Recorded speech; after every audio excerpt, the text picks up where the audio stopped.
Okay. Good afternoon, everyone, and welcome to our Committee of the Whole meeting for Wednesday, June 18th, 2025. I will now call the meeting to order and read the territorial acknowledgement. We acknowledge that we are in Mi'kma'ki, the ancestral and unceded territory of the Mi'kmaq people. Administrative and procedural issues, 2.1. I'd ask for a motion to approve the agenda as presented, unless there are any changes. Are there any changes to the agenda for today? That's Councillor Lockhart. Okay, there you go. Okay, moved by Councillor Lockhart, seconded by Councillor Strong. All those in favor signify by saying aye. Aye. Thank you very much. Motion carried. As per the Municipal Conflict of Interest Act, I will draw your attention to your requirement to declare a conflict of interest prior to any discussion on any matter that you might be in conflict. 2.3, approval of minutes. The recommended motion is that the minutes of the May 21st, 2025 regular Committee of the Whole meeting be approved as presented. Moved by Councillor McCormick, seconded by Councillor Telling. All those in favor signify by saying aye. Aye. Motion carried. Thank you very much. Business arising is included and will be reviewed by our CAO. Mr. Herrick, go ahead. Thank you, Worship. Very quickly, business arising is a short list this month, and it's at page 8.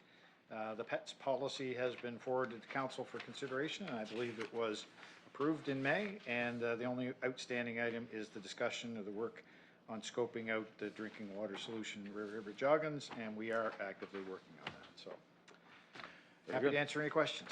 Any questions from anyone? Seeing none, we'll move right along. 2.5, public hearings. There is a public hearing scheduled for today. 2.5.1 is a public hearing for the bylaw to amend the LUB 25-06 to rezone multiple PIDs adjacent to Fox Harbor Resort. Director Boone, you now have the floor. Your Worship, I think you were just going to go quickly through the process for public hearings. Is it here? Yes, there it is. Sorry. Thank you very much. I thought I didn't have it. I was wondering if somebody's going to set it in front of me here in a minute. So thank you very much, Mr. Boone. So prior to calling the public hearing to the order, the mayor or chair will advise that the public hearing is being held in accordance with in accordance to the provisions of the Municipal Government Act, and that the purpose of the public hearing is to provide the public with the opportunity to express their views on certain proposals prior to council making a final decision. I will now call the public hearing to order and invite Mr. Boone to continue. Go ahead. Thank you, Worship. This matter is before council for first reading, so we have advanced to the public hearing stage. This allows for community input and the opportunity for the proponent to speak or answer questions should it be required. So as noted in the bylaw presentation or the overview, this is dealing with several PIDs. They're listed in the chart below. And currently, Fox Harbor Resort, as a development, has been in the area for over 25 years. So this is an opportunity to change the zoning from the current agricultural zone to the commercial recreation zone, which is what the current and the majority of the resort is zoned as. Probably one of the bigger differences between putting the commercial recreation zone in place here is it allows for a larger variety of housing types, where agricultural zone usually limits things more to single unit dwellings. So, which seems to make sense when you're having agricultural type lands that are being farmed. Often folks are just going to have their home, and we allow for accessory dwellings, which would allow farm families to have a second home on the site. So, so the proposed rezoning includes, with all parcels put together, just over 239 acres. Surrounding context or the rendering here kind of shows you that subject property is not really used for agricultural purposes, and it's been acquired over time. And the proposed development is really an expansion of the existing development that is at Fox Harbor, both for the housing that's there, the resort itself, for the golf course, and the spa and the restaurants that all support the development. So again, the change here is from agricultural zone to the commercial recreation zone, and it's trying to converge and keep a constant and a consistent zone for the whole development is really the purpose of this. So just wanted to zoom in here a little bit more so you can see within the drawing to the right, you'll see that there's a network of white areas and roads shown, and there you can see the lots that are there. That's all the housing that's developed in there over time. We continue to see a large amount of growth off those private roads. They've all gone through the subdivision approval process. Our team with building permits and inspections are on the resort in a regular inspections, and that's been kind of an ongoing development. So this opportunity is to allow a couple things to happen within those expanded zone areas. So one is some additional housing lots, which would be more to the right on the plan. So the AG that becomes on the left, you'll see the brown that becomes commercial rec. And those are single-family homes. So the majority of that could happen even under the current zone. But again, it's to bring consistency and then allow some of the other commercial recreation items to happen within the development. And it would be similar to the properties that are being rezoned to the left. So just a bit of a zoom in on those zoning maps so you can see a little bit of better context. So a number of things here, gets a little busy, but overall you can see on the air photo to the right, that's when some of the development of the current lands that are zoned commercial were being developed for the new golf course holes. So the air photos haven't been up to date, so a lot more of that, and Peter Phillips, who's here from Fox Harbor, can probably speak to that. But the lands that we're looking at for the future construction and the homes, which is the drawing to the left, they would be just off that air photo to the right. And so it's 29 new residential lots, and that would be the infrastructure in place to support those, including multi-unit buildings that are on site. So there is the original buildings that were put there for the resort when it opened 25 years ago, which are kind of studio-style developments, and there's a recent project that's just being finished up, which is townhomes, which will be divided individually and potentially sold individually. So a lot of infrastructure pieces that have been around the development. So implications, financial implications, obviously as a large taxpayer, the resort as well as the individual private homeowners create a substantial tax base, so there's no denying the importance of it to help us provide services throughout the municipality. And furthermore, an increase in the number of available units will increase, that tax base, and also immigration into the Fox Harbor area. So we do now have residents that are living there full-time and year-round. Environmental implications, proposed expansion would be utilizing the existing wastewater system that is in place. That is permitted through the Nova Scotia Department of Environment and Climate Change, and approval of the expansion of the wastewater system has been reviewed by Nova Scotia Environment, and there's current capacity to deal with the development on site. So from a community engagement point of view, Your Worship, you mentioned that this hearing was being held in accordance with the Municipal Government Act, so notices were properly put on our website 2 weeks in advance of the hearing. They were posted on June 4th. Furthermore, we still place an ad in a locally circulating paper. In this case, we used the Chronicle Herald, so that was done on June 11th. And we do place a planning notice on the site. So we actually utilized the area just to the right of where the parcels are being, because they're on both sides. It's a big area. So we actually put the notice near the service entry so folks would know it was related to the Fox Harbor Resort, as opposed to a parcel of land that looks somewhat vacant. We did have one inquiry from the public received, Your Worship, and that was received and forwarded to the planning staff. So we did advise that resident that the day of the public hearing was today, and we said if there's any specific questions or concerns, they could certainly write to us if they could not be here, and that we would have addressed it in the public process. So at this stage, it's the public hearing, so there's no motions for council to consider. Be happy to answer any specific questions, and also Mr. Phillips with Fox Harbor is here, and he's happy to answer any questions that should arise, or if he wanted to add anything to the presentation. So I know you're going to open it to the public as well. Very good. Thank you very much, Mr. Boone. Next question is, were there any written submissions at all? You said you had a phone call, but anything in writing anywhere?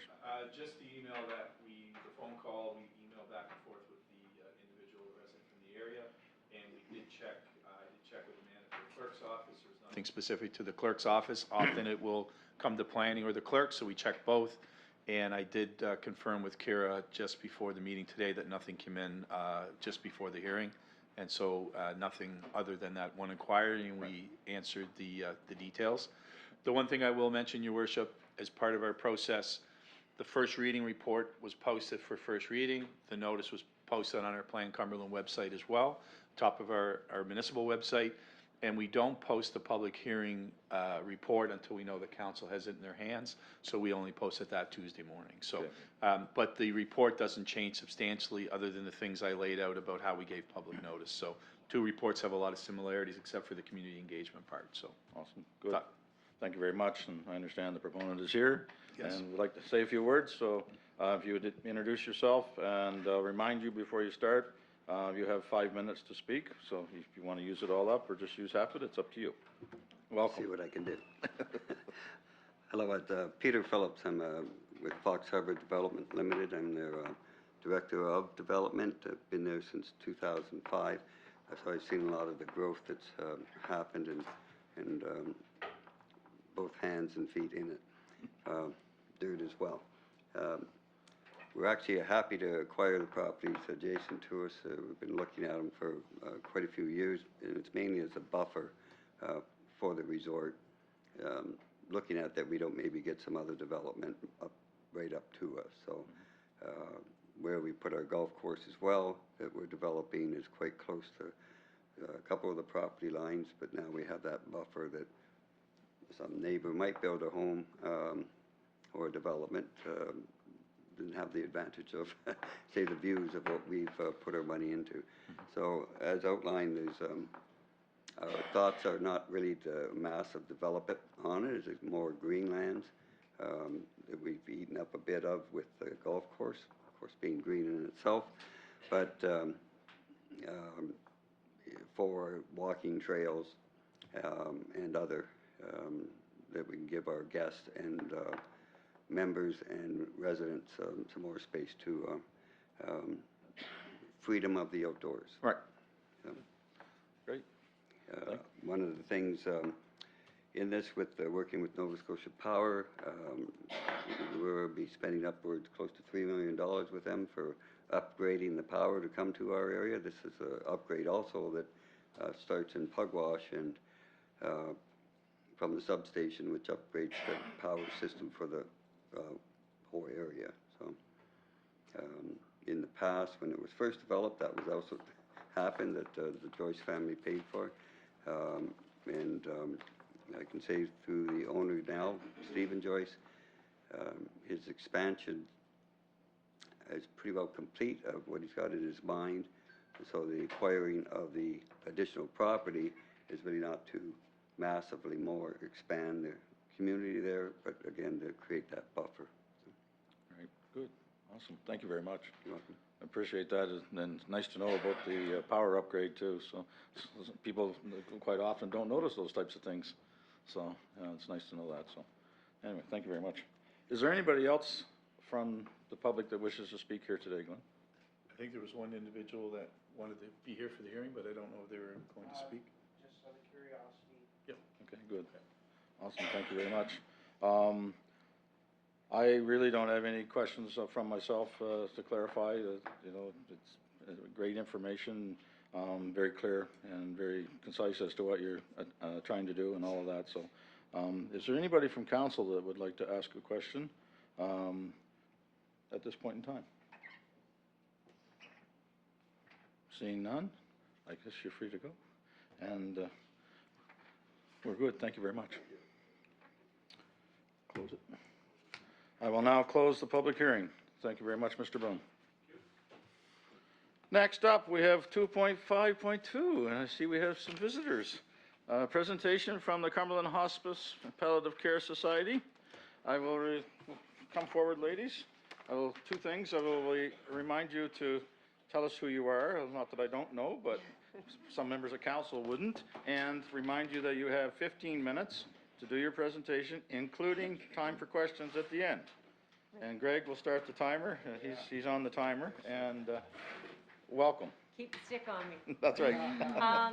So first of all, I want to thank the mayor and council for allowing us to come and speak to you. I'm Cheryl Smith, and this is Rosemary Donkin. We're part of the executive of Cumberland Hospice Palliative Care Society.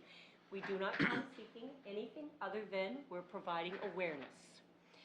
So, as any of you probably know, that palliative care, next, thanks. So, palliative care and hospice care are often terms used synonymously. However, there is a bit of a difference. So palliative care, as you can read, it's ongoing from the time someone is given a life-limiting diagnosis to the end of life, whereas hospice care is the last few weeks or months of their life. So there is a bit of a difference. And so, go ahead, thanks. So just a bit of a history lesson.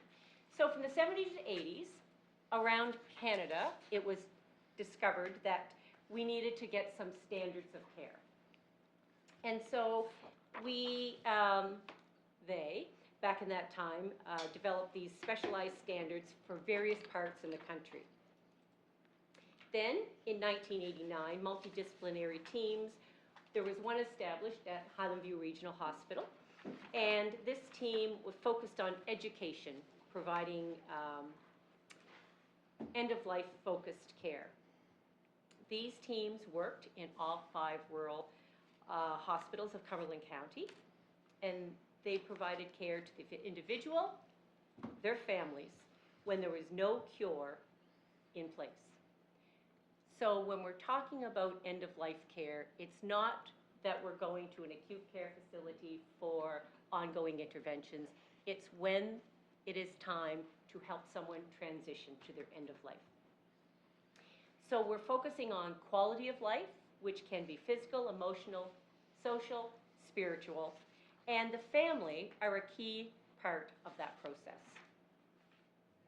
Then, in around 2000 to 2002, palliative care committees, there was a pilot project between Cumberland, Colchester, and also Prince Edward Island.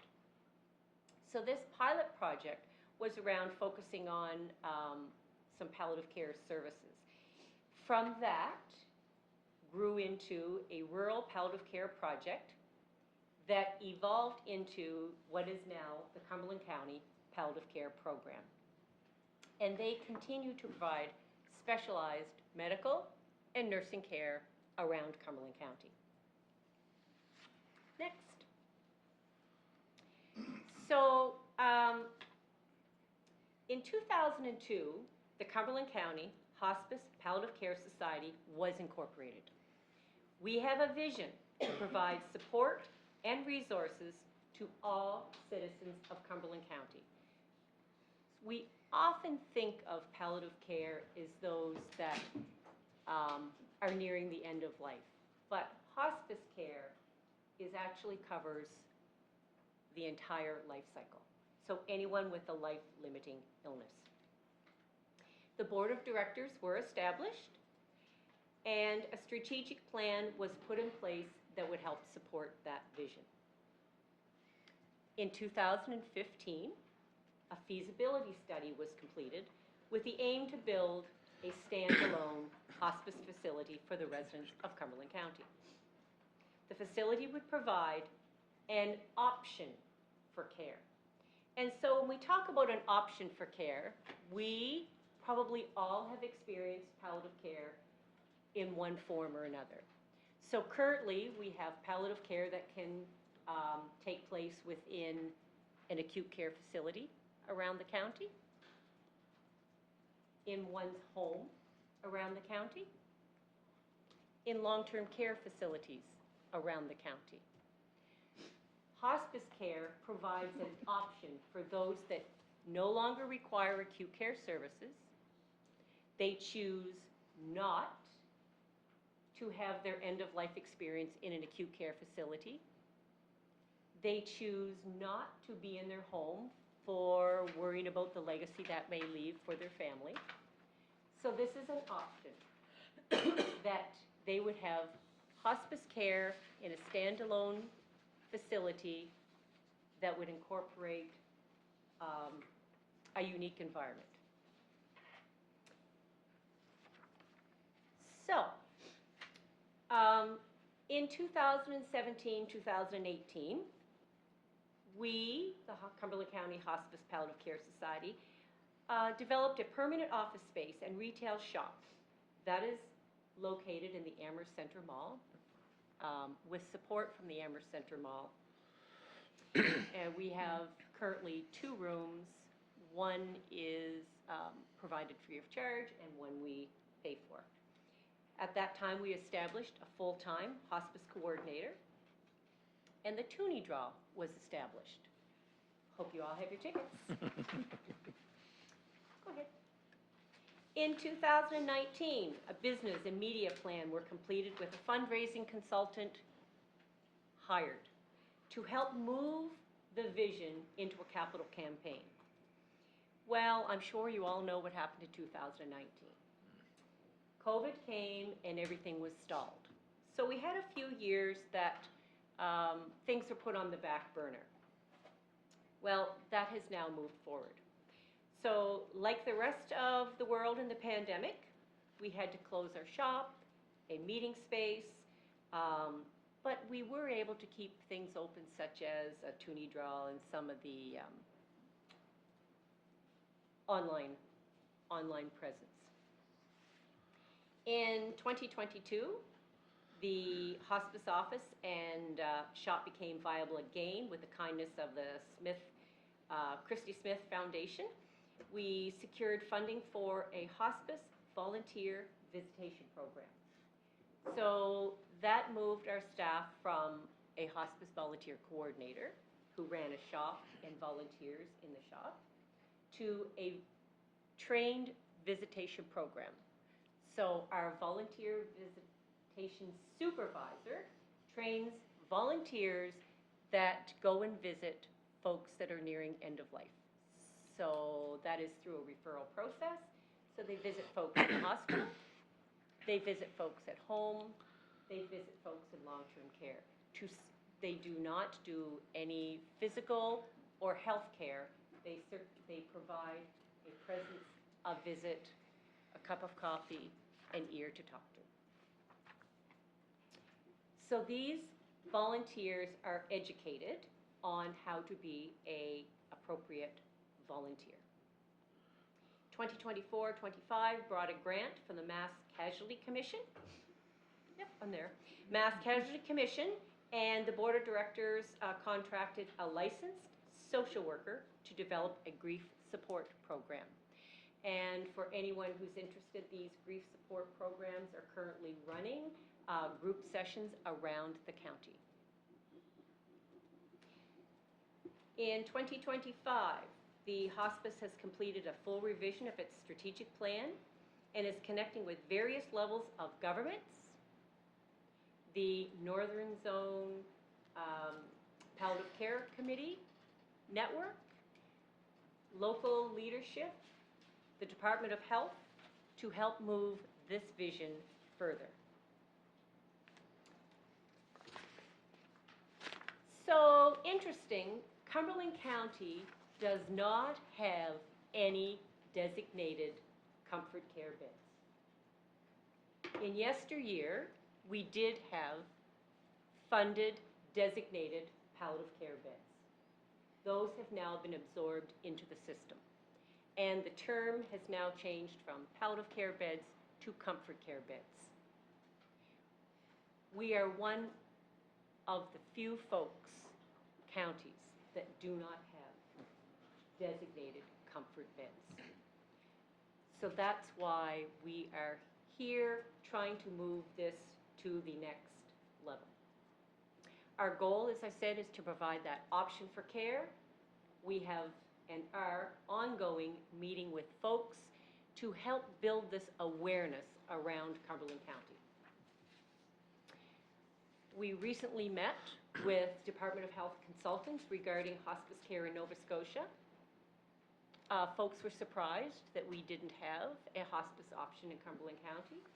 And our local leadership is new, so the local team are new, and they are very, very much in favor of hospice care. So we do have some very positive momentum. Next. So, who are we? Oh, I'm on the last slide. Who are we? We're a team, we're a board of directors. We have a hospice coordinator who is a paid full-time position. She also sits on the Nova Scotia Palliative Care Committee, so we are linked provincially. We have a volunteer coordinator who is organizing and running the volunteer visitation program. We have our social worker who is operating the Holding Hearts Grief Support which is part-time through the grant. We currently have 2 summer students through the summer student grants. We have a plethora of volunteers. The volunteers run the shop. They're the ones that are answering the phone, taking your Toonie money, helping you pay for your online auction items. We have volunteers that run the online auction. We have 16 volunteers working on the Toonie draw. Let's not forget a major part of our team is the Lesby land donation, where the site is at the West Amherst, Town of Amherst border. And on that site, we have volunteers that are looking after our garden, our space, our benches. And the other day, driving by, it's wonderful. I see it daily. It's wonderful. People are sitting on the bench and enjoying the scenery. We also help support through the acute care, palliative care system.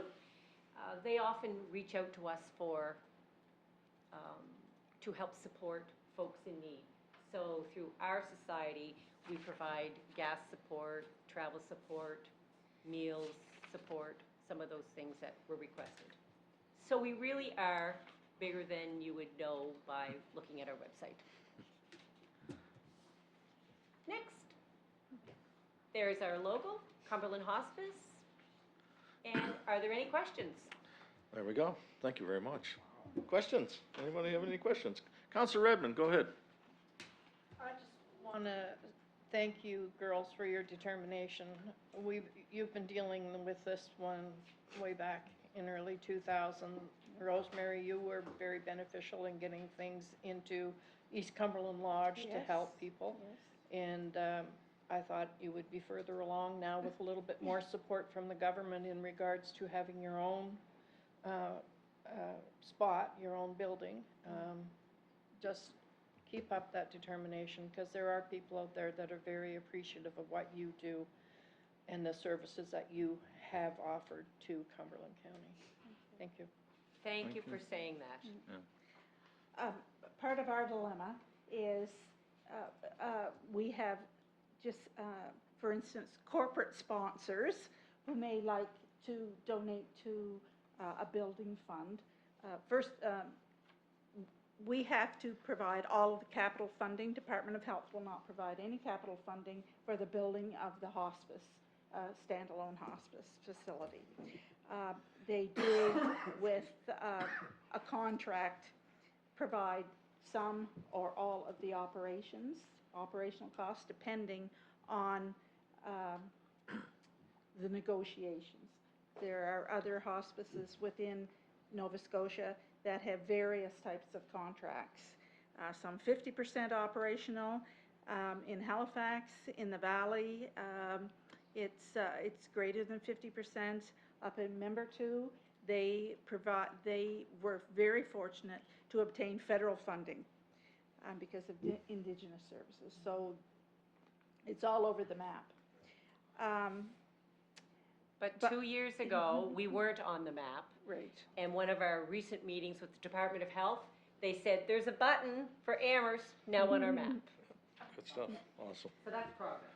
So what makes it difficult is people that are interested in providing funding, even capital funding, unless we have some agreement with the Department of Health, they're leery to provide funding.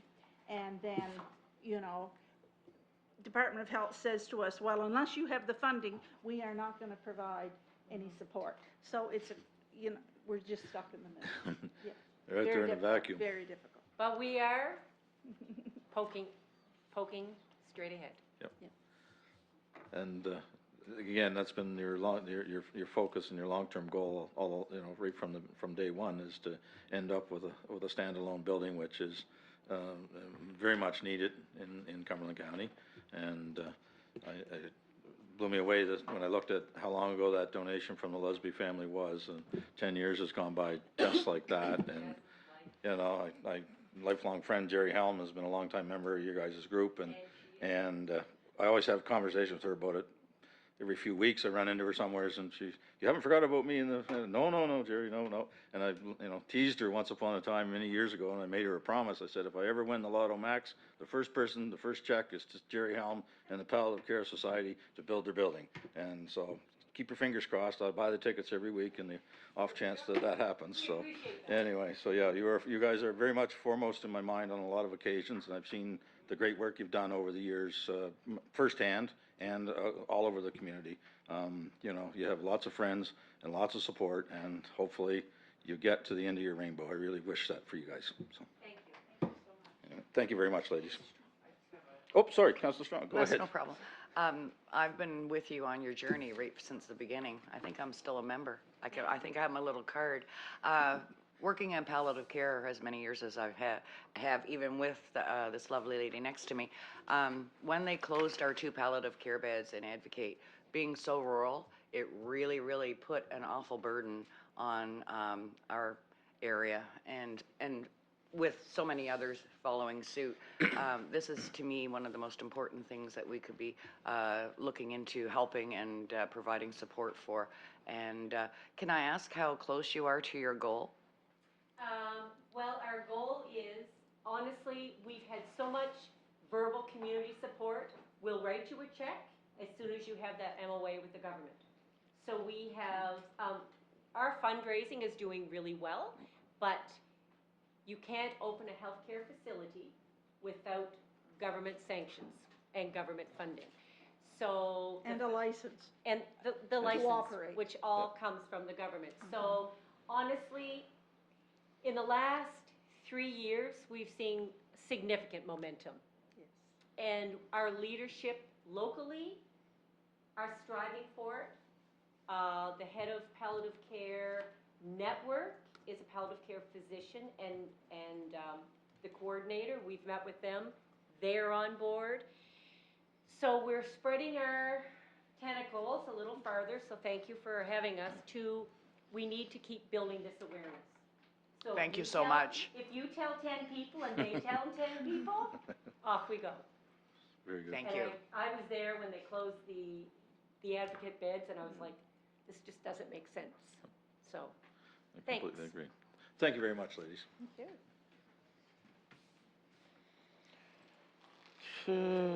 3.0 organizational policy bylaw items. There's nothing in there for today. Business issues, 4.1, water operating and capital budget approval. Director Hurdle, you now have the floor. Thank you.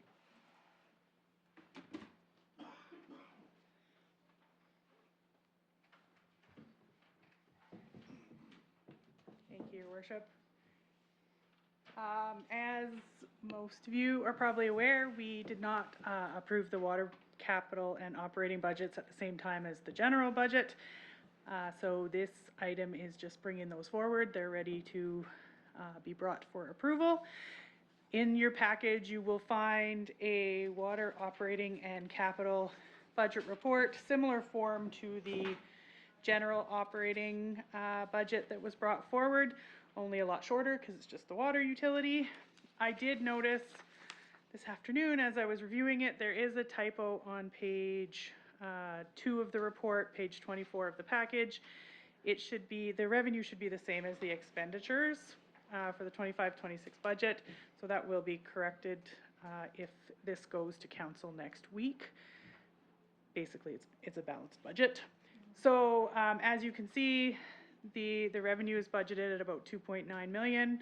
Expenditures budgeted as well at about 2.9 million.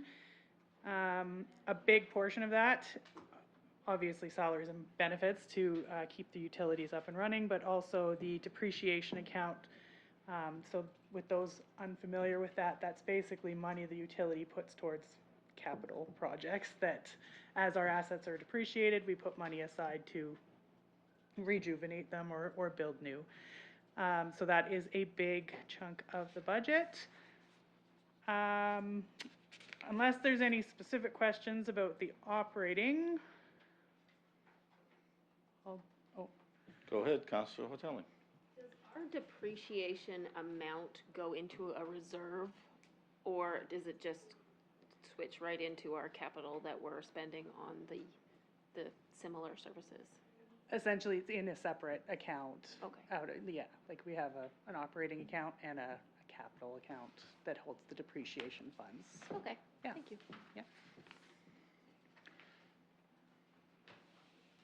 Anyone else? And then I'll just touch briefly on the capital. Did we lose Counselor Redmond? Okay.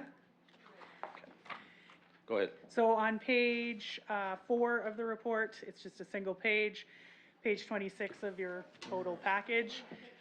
The water capital, we did go over it briefly when we were looking at the general capital projects. There's a few carryover projects, a couple for engineering of a water line in Parsboro, as well as a Spring Hill chemical tank replacement. And then Parsboro Wellfield generator was basically just a timing thing. It was very close to being complete. And then the big one is the Parsboro water line replacement, which, as you can see under the funding, the second section there, is primarily funded by water depreciation and grants. And we need to, my public works director tells me we need to do the work this year in order to get the big grant there, so that chunk of it should be done this year. So those are the only projects being proposed for the capital budget for water for this year. Your worship. Thank you. The recommended motion is the council forward the water operating and capital budgets for 2025-2026 fiscal year to the June 25th, 2025 regular council meeting for approval. Somebody can move by Councilor Lee, seconded by Councilor Hotelling. Anyone have any comments or questions on this? Seeing none and hearing none, call for the vote. All those in favor signify by saying aye. Aye. Contrary minded? Motion's carried. Thank you very much, Amy. 4.2, Spring Hill Elementary School Score Clock. Ally McCormick, Director of Recreation and Community Services. Go ahead. Thank you, Your Worship. Included in your council package is a memo outlining the purchase of the score clock for the new Spring Hill Elementary School. The municipality received a request last May to co-purchase the new clock, and the total cost of which was $25,023.42. The request was for the municipality to purchase 50%, with the remainder being funded by the Cumberland Chamber of Commerce. So the score clock was purchased, installed, and the municipality has received the Chamber of Commerce's share of the cost.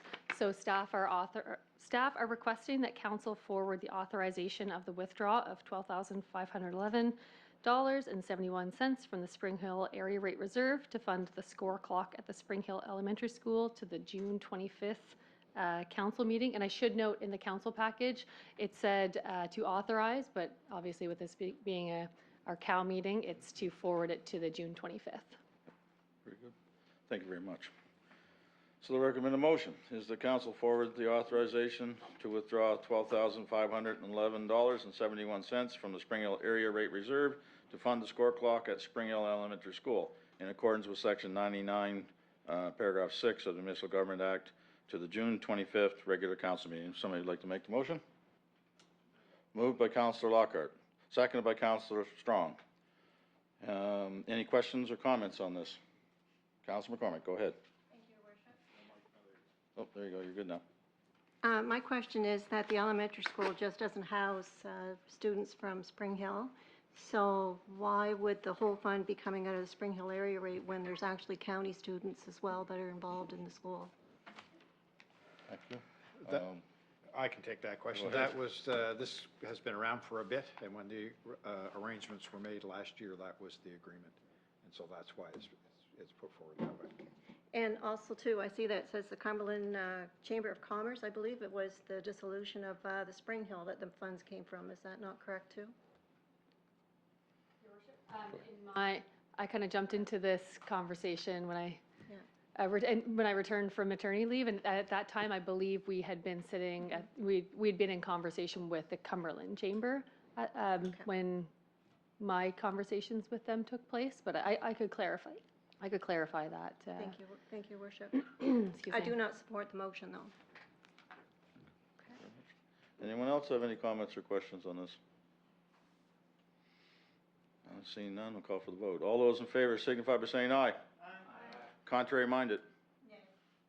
Thank you very much. Motion is carried. 4.3, Christie Smith Community Fund regarding Heritage Models Association and Advocate and District Development Association. Mr. McCracken, our Deputy CAO, will present this. Go ahead, sir.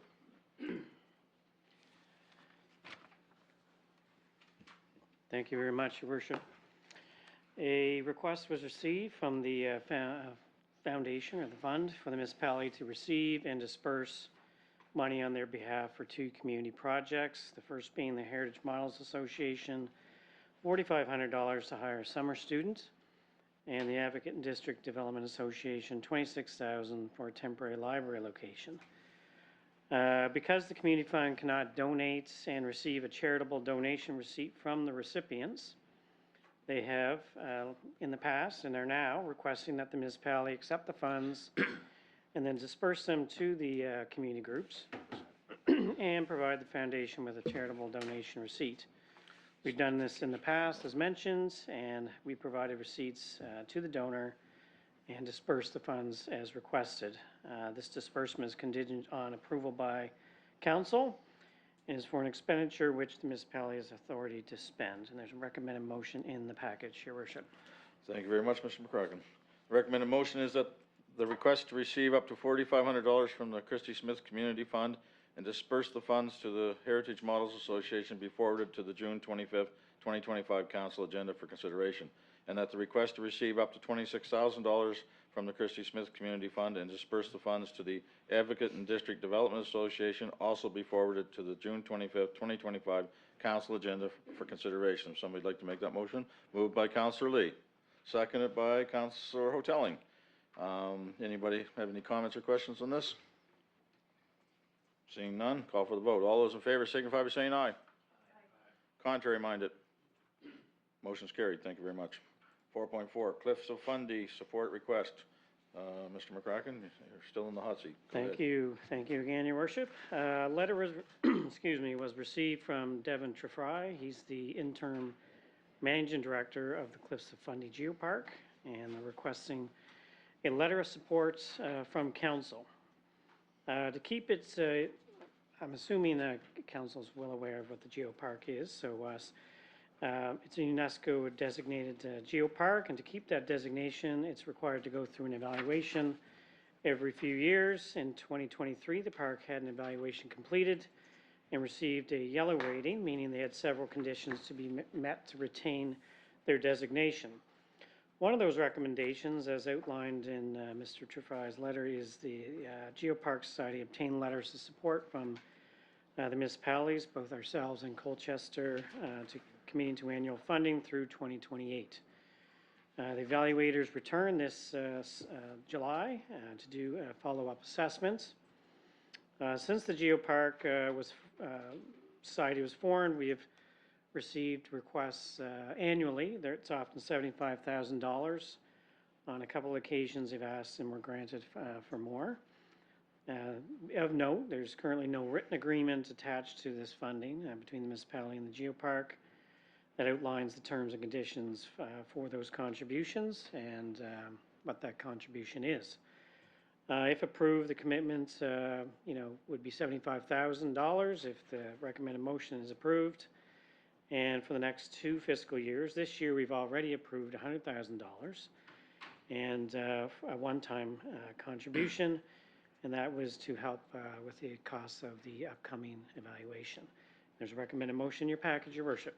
Thank you very much, Mr. McCracken. The recommended motion is that council forward the following recommendations to the June 25th, 2025 regular council meeting for consideration. 1, council send a letter of support to the Cliffs of Fundy Geopark Society committing to $75,000 in annual funding for the fiscal years 2026-27 and 2027-28. And 2, that staff enter discussions with the Geopark for a written agreement outlining the terms and conditions of the annual funding. If someone would like to make the motion, please. Moved by Councillor Lee, seconded by Councillor Strong. Any comments or questions? Seeing none, go ahead, Councilor Hoteling. Do we know what the contribution from Colchester County is? Thank you, Worship. Back to Councilor Hoteling. My understanding is that it began at $75,000, but over time it has increased. I'm not sure what the contribution was this year, but I'm pretty sure that's increased over time. Yep. Okay, thank you. Go ahead, Mr. Hart. Thank you. Yeah, so that's what Mr. McCracken said, I think is accurate. There are some in-kind contributions as well, but we can certainly get that information in advance of council's discussion next week for final approval. So. Thank you, Your Worship. Thank you. Councilor Ribbon. Do the federal or provincial governments contribute anything to this? Only by way of application for grants now and then. I know there's been some ACOA money for some projects and that sort of thing. There's been some provincial money. There was some emergency provincial money last year to help them through a rough spot, that sort of thing. So not ongoing operating everyday funding. Correct. Councilor Fromm. Just wondering if how they bring in revenue that's not government related, or do they? Good question. I think most of their revenue is the municipalities and grants. Seems that way. They may have a business, they may have a program where businesses, I knew they were talking about it at one point, where businesses contribute, along the geopark may contribute a fee to be sort of a member of something, but I'm not sure it's certain, but we can get that information as well for next week. I was just about to say we can. Councilor Ribbon. I was going to clarify his comment. No, he can clarify. Yeah, okay, good, go ahead. Yeah, I was just going to clarify, in advance of next week, we can get both of the information from Colchester and we can get their latest financial information that we have from them. Should answer all of the questions that you had, Councilor. Good. Councilor Ribbon? I would just like to mention that we just went through a grant process trying to keep our communities active. And we had to make major cutbacks to some of our community organizations because there wasn't enough money there. And I think in my mind, it's more important to put this money towards our communities. If the federal and the provincial government are not contributing anything, and this is on the backs of the taxpayers of Cumberland, Colchester, I will be voting against it. Thank you. Thank you very much, Councilor Ribbon. Anyone else? Okay. Okay, well, ready for the vote. All those in favor of the motion signify by saying aye. Aye. Contrary minded? Nay. You got three? You're good? Okay. Motion is carried. Thank you very much. 4.5, request for financial support, Spring Hill Ground Search and Rescue. Mr. McCray, whoop. Yes, go ahead. Councilor Fromm is excusing himself from the meeting. Yes. Okay, good. Yep, thank you very much. So Councilor Fromm's conflict is that he's president of the Pugwash Ground Search and Rescue Organization. Yes, correct? Yep. Mr. McCracken, go ahead. Thank you very much. Thank you, Your Worship. There's a letter in your package from the Spring Hill Ground Search and Rescue that's to the attention of the Mayor and Council, requesting emergency and long-term financial support. The organization sent a letter specifically requesting immediate funding to maintain their mobile command post vehicle and to sustainable long-term funding.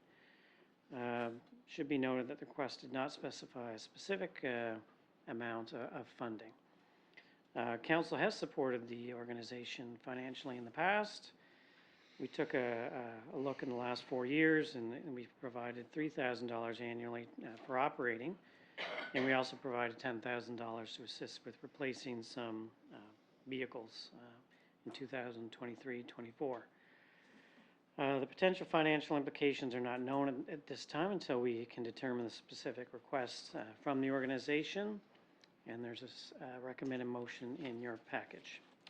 Thank you very much, Mr. McCracken. The recommended motion is the council direct staff to engage with Spring Hill Ground Search and Rescue to determine their specific need and funding request and return to council at a future meeting with the recommendation. Somebody moved by Councilor McCormick, seconded by Councilor Strong. Any comments or questions on this? Councilor Redmond, go ahead. I think while we're on this topic that we have to look at both of the search and rescues that we have, Pugwash and Spring Hill.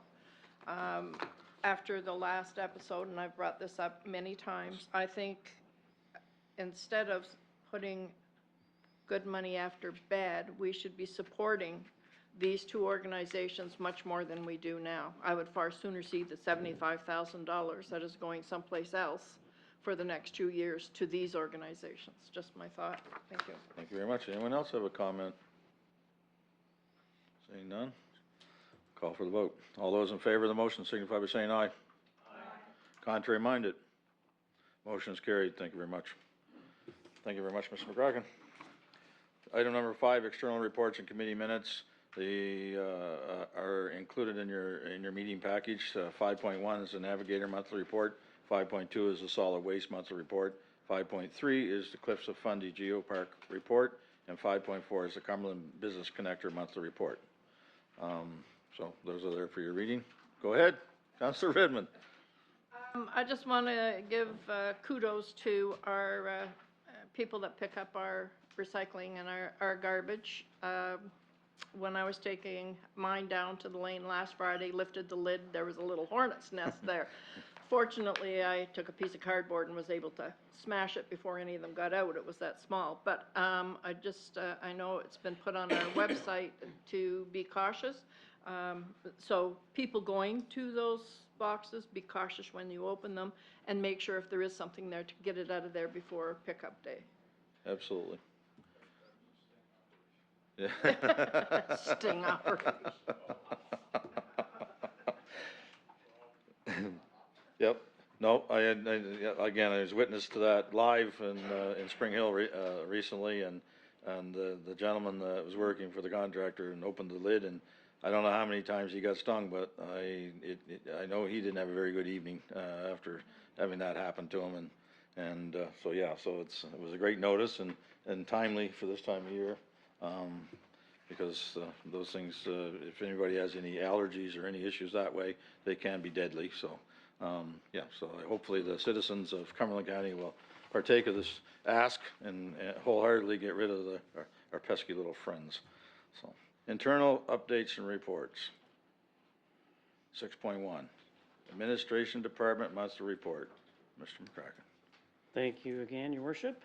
Just a couple really brief highlights. We've made some recent hirings in May, including seasonal gardener and seasonal labor positions in Parsboro. Our new bylaw enforcement officer, Scott, you would have seen at the last meeting here back in May. Had some final holes filled in their summer recreation program positions, 2 Glooscap campground attendants, as well as I'm very pleased to let council know that our first ever occupational health and safety officer, Brian Tennant, started last week, and he's off on a great foot. He's going to bring a lot of value to our safety culture here in the organization. One last thing, I guess, highlight, one of the challenges that we're experiencing is an increase in our health plan premiums. I'm going to have to get back to my station here, but our health and benefit plan premiums have increased a fair bit. Management, we're exploring some options to determine whether there are any practical options or solutions that we can do to make a little easier on staff who are in the benefits plan. Other than that, the rest of the information is in your package, and happy to take any questions. Thank you very much, Mr. McCracken. Anyone have any questions on this report? You're free to go. 6.2, Development and Planning Department monthly report. Director Glenn Boone. Go ahead, Mr. Boone. Thank you, Your Worship. Reports in your package. Just wanted to note quickly under planning, the application for Wyvern Road and Wentworth Collingwood Road. The first reading was given in May. We have delayed the public hearing, so that's why it wasn't held today, just to get additional information from the proponent. Under economic development, we had mentioned previously that we did represent Explore Cumberland Tourism at the Saltscapes Expo in Halifax.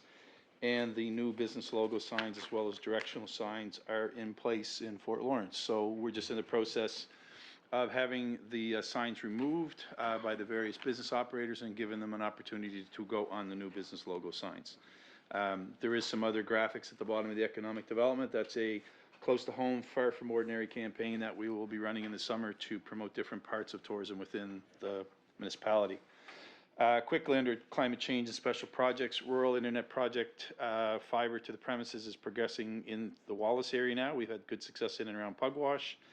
And there is a map that's in your package. Happy if councilors have any particular questions on that map to take that offline and answer it. But if residents have specific issues, they should contact the provider Explore and they will help them work through the problems of areas that we're having some challenges in getting service. I think I mentioned over time, there's new fiber going to the tower, so that should improve service in those areas. So that map was completed with the support from Explore and our GIS team here.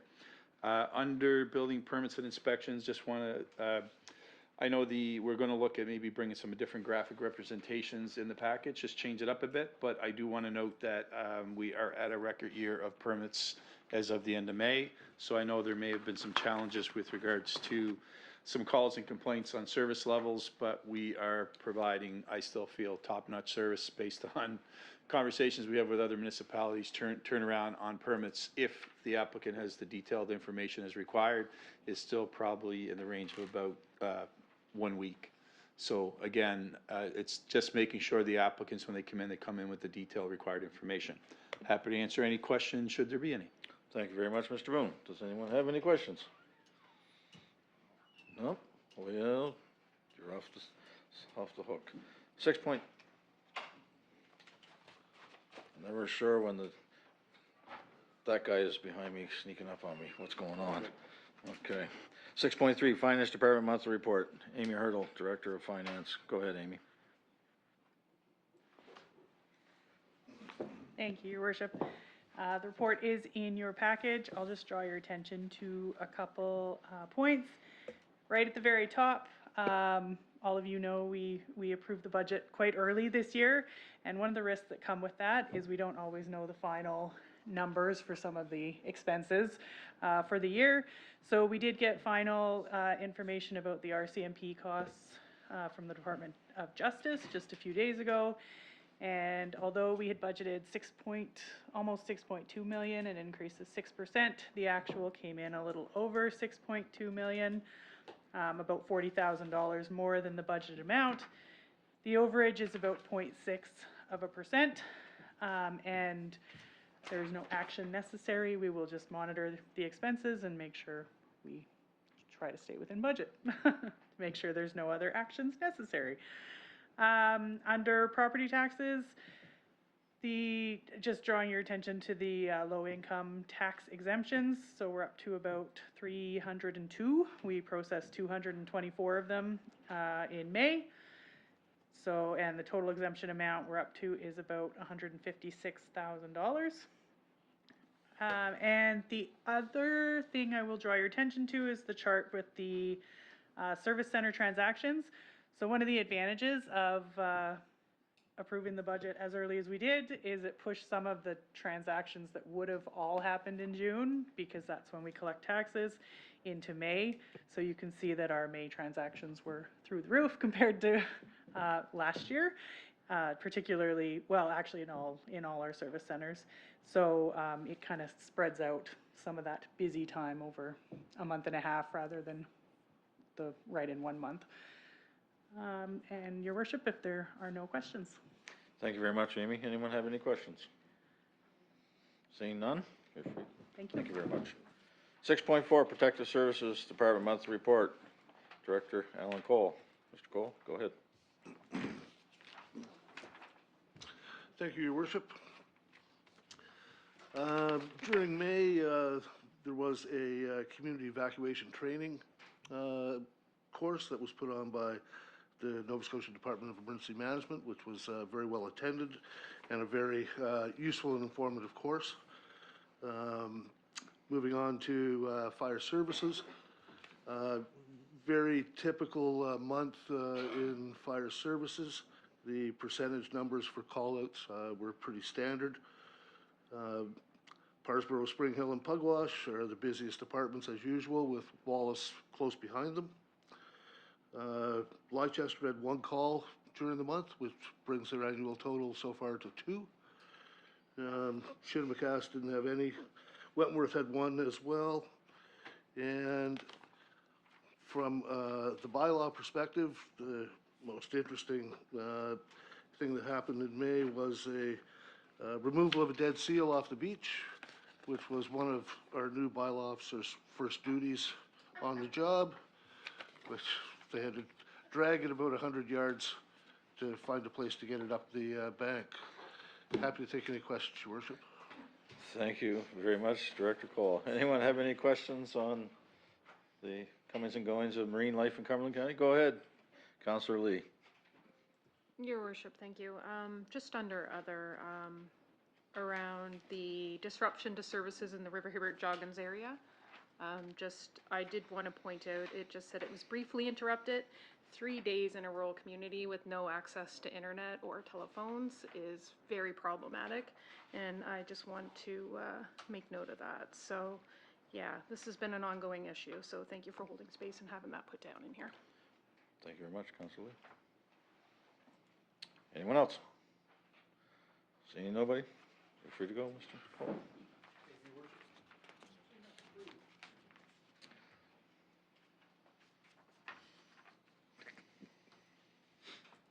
6.5, Public Works Department monthly report. Justin Walkress, Director of Public Works. Go ahead, Your sir. Worship. Summer is capital project season. We've been busy with tenders over the last several months. In May, we awarded the tender for the Whitehall Road Guardrail Project in Parsboro, and working with the contractor to schedule that. Also closed a request proposal for some design work in Spring Hill on Main Street for the road structure and the stormwater upgrades. We've also got the roof on the Spring Hill wastewater treatment plant replaced. The contractor we hired was able to come in, get it done on budget in an expedient manner. Really appreciated that work. The wellfield generator in Parsboro is in the process of being installed and commissioned as we speak, and you see a photo of that there in your package. It's the last piece to having the Parsboro water system be totally generator backed up. We have one at the reservoir at our chemical treatment building. Now we'll have one at the well field. So, event of disruption, as long as we keep fuel to the generators, we'll be able to continue to produce water. Happy to answer any questions council may have. Thank you very much, Mr. Walkress. Does anyone have any questions for Director Walkress? Go ahead, Councillor Lockhart. I wasn't sure who's was under, 'cause I'm still pretty new with this, but I just wanted to say on the unsightly premises, great job on cleaning a few of them up. There was a lot of residents happy about some of the cleanups. That's Al. Sorry, I should have asked that. Well, you got a compliment anyway, Mr. Walkress, without even asking for one. Sorry, Al. I've cleaned up some in the past. Very good. Anyone else? Go ahead, Councillor Lee. Just a quick comment. The dumpster that was installed in the River Hibbert area for the cleanup was greatly appreciated. Lots of feedback. I know you don't get to see that, but the community was super happy for the support of the municipality, and they thank you for bringing that in and having that taken care of and removed. So thank you. You're very welcome. Councillor McCormick, go ahead. Thank you, Worship. I just noticed here, road sign installation. Just wondering, who is responsible for, as you come into Spring Hill, up the Spring Hill Connector, there is signs that are down that belong to local businesses, plus there's business signs that are up that are no longer in businesses, and also to the highway sign as you come up to the connector, right by the Anne Murray sign that used to tell you which way to go to Parsboro, Spring Hill, and Amherst. Who is responsible for all of this? Are we, or is it? Mr. Walkress, back to Councillor McCormick. Thank you, Your Worship. We primarily maintain the signs for wayfinding and traffic rules within the communities of Spring Hill and Parisboro. The provincial signage at the end of the connector, I believe, would be the province, but I can confirm that if there's some damage to it. And the business signs would be the responsibility of the business or the landowners that the signs may be on. So where the, thank you, Worship. So where the Armories is, that property right there, where there is business signs, is that something like, would I have to go contact them in order to have the signs that are down fixed? Or do I contact the business? Like, I don't know how That's to that go big sign forward. there with all those things on it there, isn't it? Right There's there. two down, plus there's probably about 2 or 3 that the businesses are no longer in operation. And I just didn't know where to go the next step, because I just got a complaint about them, that's all. I just looking for guidance, guys, that's it. Yeah, so as Justin pointed out, the traffic signs within Spring Hill and Parisboro and the wayfinding signs within Spring Hill and Parisboro, not including the provincial road signs like Parisboro, 92 kilometers, whatever, those are ours. Any business sign or any signs related to provincial roads are not the municipality. So I would suggest you deal with the property owner in that case.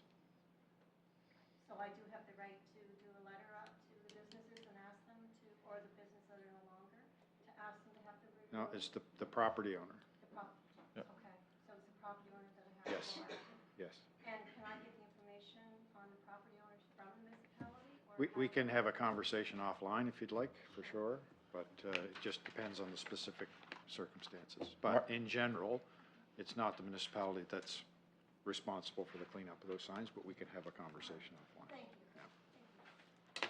I would say that if they're on federal land, which is the Armories, Yeah. then Mark would probably be able to Okay. help you out very quickly. So, Thank you. any other questions or comments? Hearing none, I'll only make one. The new walkway and sod at the Miners Monument Park. I want to say thank you to everybody on staff that was involved in that, making that happen in a timely manner. And I was there for the Davis Days thing, and it looked really, really, really good. I got kudos to the people that did that in your department, Justin. Thank you, Your Worship. You're free to go. 6.6, Recreation and Community Services Department Monthly Report. Alan McCormick, Director. Go ahead, Ally. Thank you, Your Worship. Included in your council package is the departmental monthly report, and I'll just highlight a couple items. The June 9th registration day for the 2025 summer recreation programming was a strong success, with many of our programs filling up quickly, and we've been seeing continued interest from families across the municipality in these programs. So our day camps in Spring Hill and Parisboro reached capacity early, while the registration remains active for the Pugwash Day Camp. Our Timbit soccer was especially popular in the areas of Parisboro, Pugwash, Spring Hill, and River Hibbert. We saw a big uptake of interest in that program. And other activities like pickleball, t-ball, ball hockey. Again, we're seeing a good amount of interest in continuing. We will continue to expect some numbers to continue to trickle in. This is our first year, as I explained before, is our first year using our recreation software program, and we were very pleased with how user-friendly and overall smoothly the process went. So you never know when you're going to be embarking on a new software. So again, we just want to thank the parents. They put a lot of work in registering early for these things to make a smoother process for us as well. And then just finally, I'll mention that the Glooscap Campground kicked off its 2025 season on May 16th. And we're off to a good start. Despite the cold and rainy weather, we saw a 23% increase in occupancy compared to May of 2024. And what was even more encouraging for us is that we saw a growing trend where our summer reservations were booking for longer stays. So rather than just one night. So we're hoping that trend continues for the season. But it was a good glimpse for us into the month of May. Happy to answer any questions. Thank you very much. Councilor Redmond, go ahead. I want to say how nice that rec hall looks to what we toured back, how many years ago? 2020? That's very, very becoming, very nice. Looks very nice. Yeah, great addition. Great facility. So, yeah, and the Councilor Lee, did you have your hand up? I'll wait, go ahead. All I was gonna say was that, the trend nationally this year looks to be like this will be a record-breaking tourism season in Canada, right across the country. From what was the early numbers on the national news the other night, a huge spike, so, which is very nice to hear. Go ahead, Councilor Lee. Your worship, thank you. Just something I thought worth mentioning is your Timbits soccer, and I understand it's sponsored by Timbits. I'm looking to share, just as a parent, being more inclusive for kids that, like my 11-year-old, who's a foot taller than me and significantly bigger built. I will share, I have never met the Nick, I'll call him, but he's been super supportive, and just giving perhaps even the option of knowing the colors of the jerseys so we can ensure kids who don't fit the sizes available, that we can have something to make sure that they're able to blend in. Yeah, just as a tip. Go ahead, Councilor. Yeah.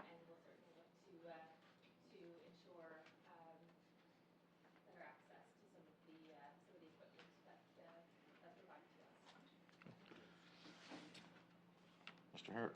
Thank you, Worship. I just a comment about the rec hall and at the Glooscap Campground just reminded me that I should say something. We'll have the opportunity to do that Saturday morning, but Roger McIsaac is winding up his time with us, and he'll be officially done in July, and worked on a lot of projects. The rec hall at the Glooscap Campground was one of those, and he was the sort of the project manager there, so I just want to recognize that. But he's also been the project manager in Spring Hill Fire Hall, and folks will get to see that on Saturday if you haven't seen it already. And just a fabulous job, and worked every day with the contractors and with Al and his folks and with the fire department, and kind of kept it all together and did a fabulous job. And none of us are surprised by that, because he did a fabulous job when he was project manager at the Pugwash Library. And so get an opportunity probably later to maybe formally recognize him, but just as the thought strikes me, I thought, just gonna, and I know that Roger watches these meetings, so he's gonna be watching. I just want to publicly say thank you, and thank you for all your contributions to municipality. So thank you, Roger McIsaac. He's going to text me in about 20 minutes. Very good. Thank you very much. Thank you, Roger. We'll keep him around to build something else sometime soon, so. Anyway, okay, good. Thank you very much, Ally. Item number 7.1, contracts awarded by the CAO. Thank you, Your Worship. There's just a couple. We passed around the list. One is the Whitehall Road guardrail for about $30,000 eastern fence, and another is about $56,000 worth of GPS equipment, hardware, and software, and that was awarded to Cancel, and both those amounts were awarded within the authority of my office under the procurement policy. Happy to answer any questions. Any questions on that? None. You want to go ahead? We can deal with that. I can deal with that later. Later? Yep. Okay, we're good then? Yep. Okay, so that concludes today's fun. If I could have a motion to adjourn, moved by Deputy Mayor Gould. We are now adjourned. Thank you very much, everyone.